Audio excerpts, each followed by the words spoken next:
તો આજે આપણે કંકોડાનું શાક કરીશું ને એકદમ સરસ કૂણા કૂણા કંકોડા લીધા છે મેં અને ડુંગળી અને કંકોડાનું શાક કરવાનું છે।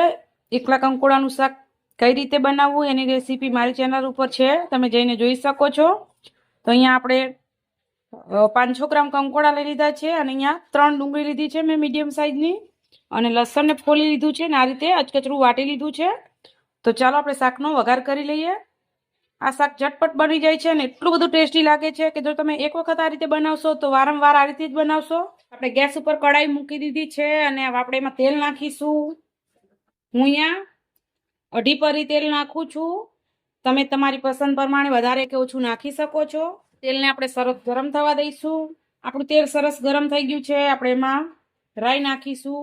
આ કંકોડાનું શાક આપણે એકદમ સિમ્પલ રીતે બનાવીએ છીએ એટલે હું બીજું કશું જ નથી નાખવાની વધારાના મસાલા, નહીંતરમાં ટમેટા એવું બધું તમે બીજો મસાલો નાખી શકો છો, પણ હું અહીંયા સિમ્પલ રીતે એકદમ દેશી રીતે બનાવું છું એટલા માટે ખાલી ડુંગળી અને કંકોડા જ આપણે નાખીશું।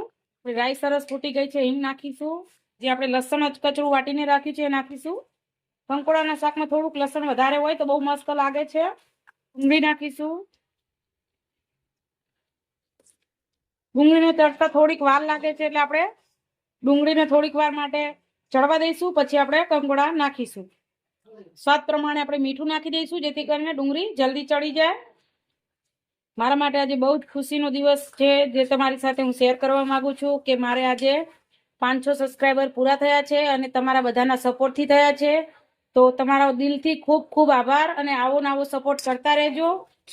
જોઈ શકો છો કે આપણી ડુંગળી થોડી થોડી આ રીતની ટ્રાન્સપરન્ટ થઈ ગઈ છે। તો હવે આપણે કંકોડા નાખી દઈશું, બસ આપણે મિક્સ કરી લઈશું।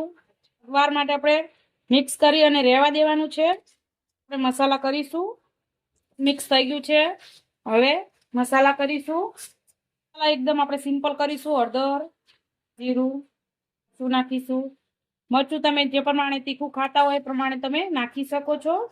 અને અહીંયા જો તમારે કાઠા બીજવાળા કંકોડા હોય તો તમે આમાં કારા મરી પણ નાખી શકો છો। મારે એકદમ કૂણા કંકોડા છે એટલા માટે મેં અહીંયા કારા મરી નથી નાખ્યા, નહીતર જો કાઠા બીજવાળા કંકોડા હોય તો કારા મરી નાખવા જેથી કરીને કંકોડા આપણાને વાયડા ના પડે।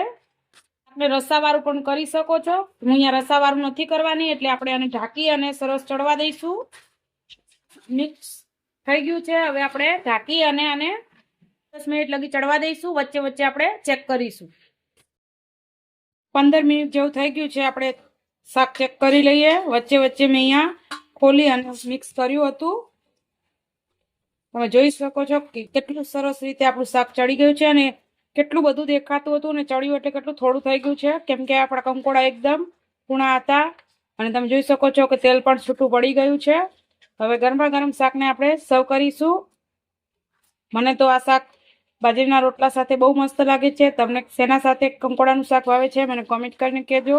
તૈયાર છે આપણું એકદમ ટેસ્ટી એવું કંકોડા અને ડુંગળીનું શાક, જે એકદમ સિમ્પલ રીતે આપણે બનાવ્યું છે અને ઝટપટ બની જાય છે અને એટલું બધું ટેસ્ટી લાગે છે કે જો તમે એક વખત આ રીતે બનાવશો તો વારંવાર બનાવશો। તો તમે પણ એક વખત કંકોડાનું શાક આ રીતે જરૂરથી બનાવજો અને મને કોમેન્ટ કરીને કહેજો કે તમને મારી આ રેસીપી કેવી લાગી। અને જો તમને મારી આ રેસીપી ગમી હોય તો લાઈક, શેર અને સબસ્ક્રાઈબ કરવાનું ભૂલતા નહીં। આવજો ને, જય શ્રી કૃષ્ણ।